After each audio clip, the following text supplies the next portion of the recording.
नमस्कार. आज ज्येष्ठी पौर्णिमा अर्थातच वटपौर्णिमा. या वटपौर्णिमेची पौराणिक कथा आणि यामागील विज्ञान जाणून घेण्यासाठी हा व्हिडिओ शेवटपर्यंत नक्की बघा. ज्येष्ठ महिन्यात येणारी पौर्णिमा म्हणजे वटपौर्णिमा. अनेक जण हा सण फक्त पतीच्या दीर्घायुष्यासाठी केलं जाणारं व्रत म्हणून ओळखतात. पण प्रत्यक्षात या परंपरेमागे निसर्ग संवर्धन, आरोग्य आणि भारतीय संस्कृतीचा दूरदृष्टीचा विचार दडलेला आहे. भारतीय संस्कृतीने वृक्षांना देवतुल्य स्थान दिले.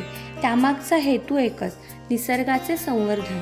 त्यापैकी वडाचा वृक्ष हा दीर्घायुषी, विशाल आणि असंख्य जीवांना आश्रय देणारा असल्यामुळे त्याची पूजा करण्याची परंपरा निर्माण झाली.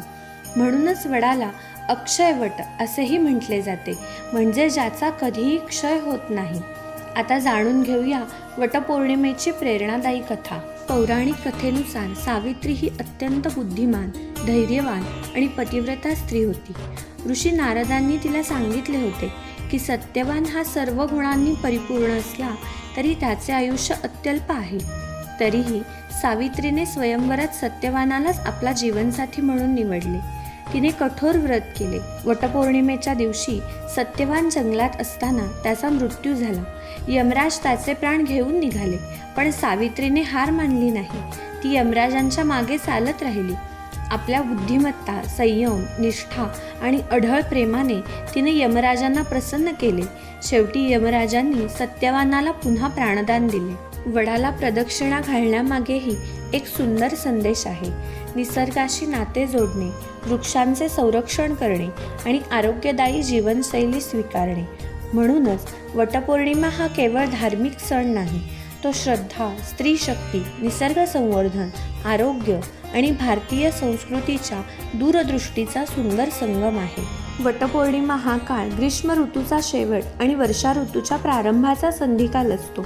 उन्हाळ्याच्या तीव्र उष्णतेमुळे शरीराची शक्ती कमी झालेली असते, म्हणून सात्विक आणि सहज पचणारा आहार घेण्याचा सल्ला दिला जातो. यामुळे शरीराला ऋतूतील बदलाशी जुळवून घेण्यास मदत होते. वटवृक्ष हा प्राणवायूचा मुबलक स्रोत असल्यामुळे तो पर्यावरणाचा महत्त्वाचा घटक आहे. आयुर्वेदात वडाच्या झाडाचे अनेक औषधी उपयोग आहेत.